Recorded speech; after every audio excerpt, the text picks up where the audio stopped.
today. We're talking to Dr. LMadu, and the issue is the election in Nigeria in 2007 and the implications for the continent of Africa. And of course, Dr. LMadu, you've given us some excellent information in reference to what is going on in Nigeria. Let's have you to continue that by perhaps pointing out some additional information in reference to some of the issues that will have to be done in reference to the success of this election.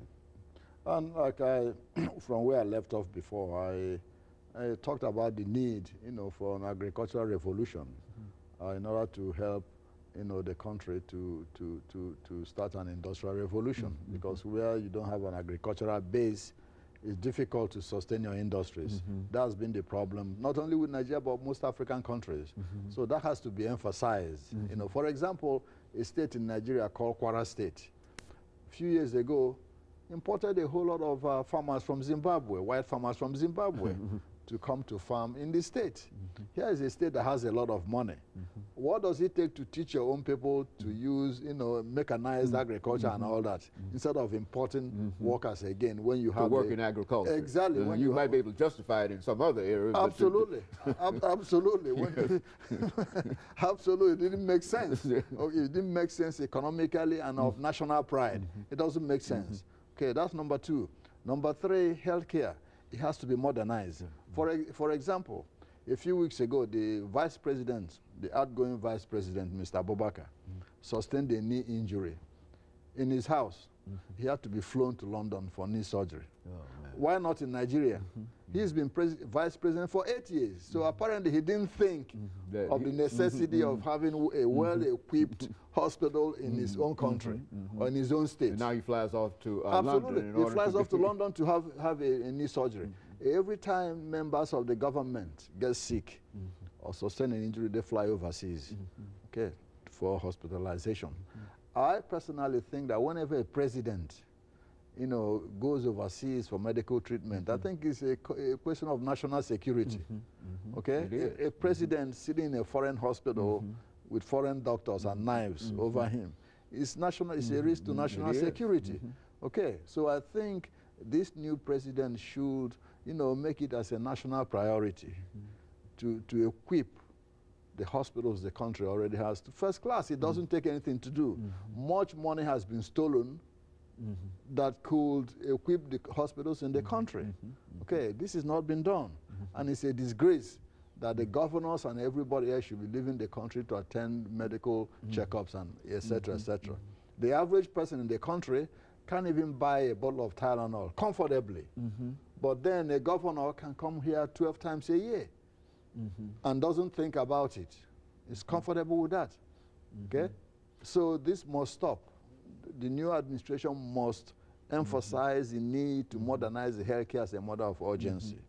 That's very important. And Dr. LMadu, would not many of the Western countries, I know from some of the individuals that you've presented to us for this particular show, many of these individuals come to the United States and they find that people in the United States are willing to cooperate with them through loan, lease kinds of situations and et cetera.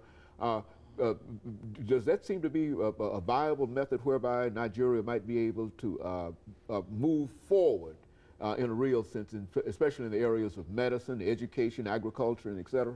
Absolutely, absolutely. You have so many willing partners here, but the problem is with the administrators in Nigeria. You see, you have a whole lot of NGOs and governments here who are willing to partner and work with various states in the country to develop their healthcare.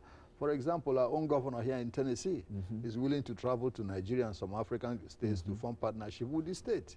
So also is other governments in this country. So it's not a question of finding partners in Europe or in the United States, but it's a question of willing partners there who could do their own part without compromising the integrity of the whole process, i.e. corruption, which is very important.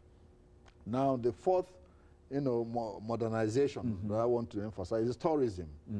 The country has some of the most beautiful scenery in the world, but yet the governments are not emphasizing the need to develop the tourist infrastructure. For example, you have a place called Imo State, very beautiful scenery. but the government in that state is not encouraging people to go there.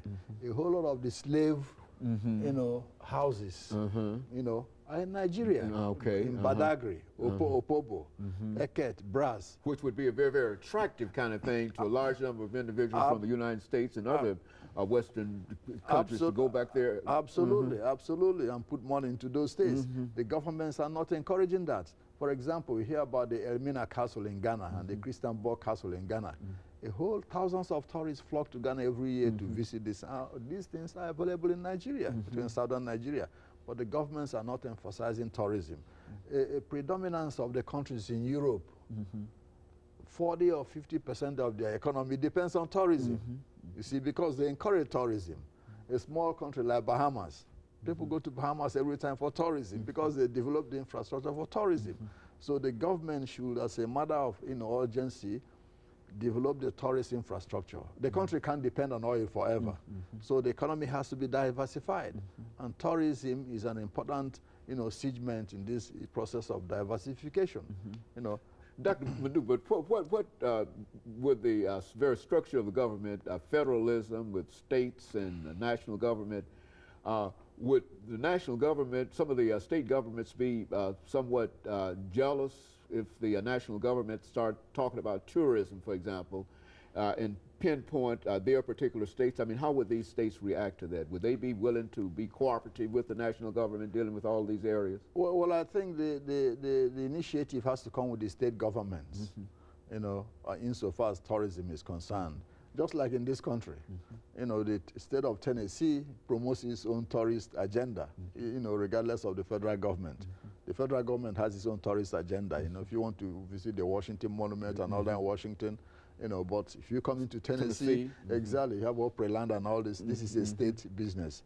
So the same applies in Nigeria. The states have to, encourage, the need for tourists to come. That means building the infrastructure needed, to encourage tourists, hotels, security, et cetera, et cetera.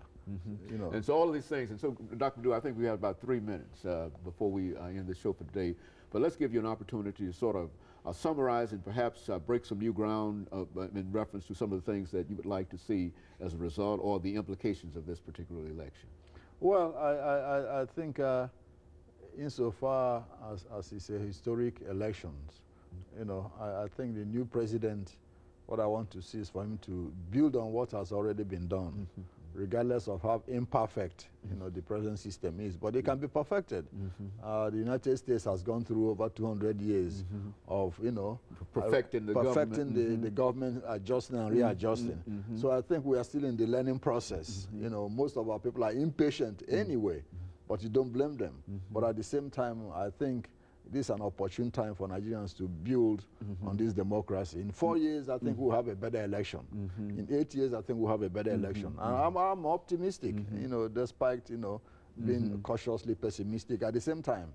But I think Yaradua, given his background as somebody who is austere and not corrupt like the rest, so I think we should see a better, compassionate government. Dr. Madu, I'm reminded what Dr. Adigier said in one of the visits that he made with us, and talking about how important democracy is in Nigeria. And he said something to the effect that democracy is the ship in Nigeria and everything else is the sea, which is to say that the only way that Nigeria can really go from this particular point is toward democracy. It really cannot go back. And absolutely. So in a real sense, you're saying that this election has kept a large number of folks in the ship, you see, rather than in the sea. Absolutely. Very good. Absolutely. I think so. And that's why I'm optimistic of the future. Most of those who oppose the current president are still opposing him are now trying to backpedal, and join the system.